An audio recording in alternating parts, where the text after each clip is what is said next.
ഒരു പഴയ ബസ് സ്റ്റോപ്പിൽ മഴ നനഞ്ഞ ബെഞ്ചിൽ തല താഴ്ത്തി അവനിരുന്നു. അവന്റെ മനസ്സിലൂടെ പല ചിന്തകളും കടന്നുപോയി. അവന്റെ സ്വപ്നങ്ങൾ, അവന്റെ ശ്രമങ്ങൾ, അവന്റെ പരാജയങ്ങൾ, ഒരുപാട് തവണ വീണ നിമിഷങ്ങൾ. ആ സമയത്ത് റോഡിലൂടെ ഒരു വയസ്സായ മനുഷ്യൻ പതുക്കെ നടന്നു പോകുന്നത് അവന്റെ ശ്രദ്ധയിൽപ്പെട്ടു. കയ്യിൽ ഒരു പഴയ ബാഗ്, മുഖത്ത് ക്ഷീണം, എന്നാൽ കണ്ണുകളിൽ ഒരു അത്ഭുതമായ ശാന്തത. അവനെ കണ്ടപ്പോൾ ആ വയസ്സൻ പുഞ്ചിരിച്ചു. ഒന്നും പറഞ്ഞില്ല, പക്ഷേ ആ പുഞ്ചിരിയിൽ ഒത്തിരി അർത്ഥങ്ങളുള്ളത് പോലെ അവന് തോന്നി.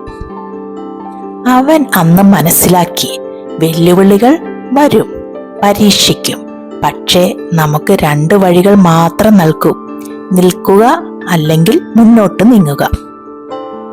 അവൻ ബെഞ്ചിൽ നിന്ന് എഴുന്നേറ്റു. മഴ ഇപ്പോഴും പെയ്യുകയായിരുന്നു. എങ്കിലും അവൻ നടന്നു തുടങ്ങി. പതുക്കെ, വളരെ പതുക്കെ. ഓരോ ചുവടും അവന്റെ ഉള്ളിലെ പേടിയെ കുറയ്ക്കുകയായിരുന്നു. പരാജയം ഒരു അവസാനമല്ലെന്ന് അവന് അപ്പോൾ വ്യക്തമായി തോന്നി. അത് ഒരു വളർച്ചയുടെ ഘട്ടം മാത്രമാണ്.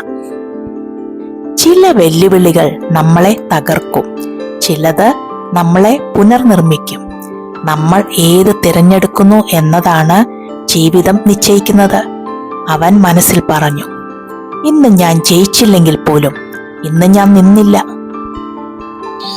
അടുത്ത ദിവസം സൂര്യൻ ഉദിച്ചു. മഴ കഴിഞ്ഞിരുന്നു.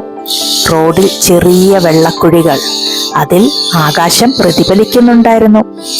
അവൻ ആ പ്രതിബിംബത്തിലേക്ക് നോക്കി പുഞ്ചിരിച്ചു. വെല്ലുവിളികൾ മാറിയില്ല, പക്ഷേ അവനെ നേരിടുന്ന അവന്റെ മനസ്സ് മാറിയിരുന്നു.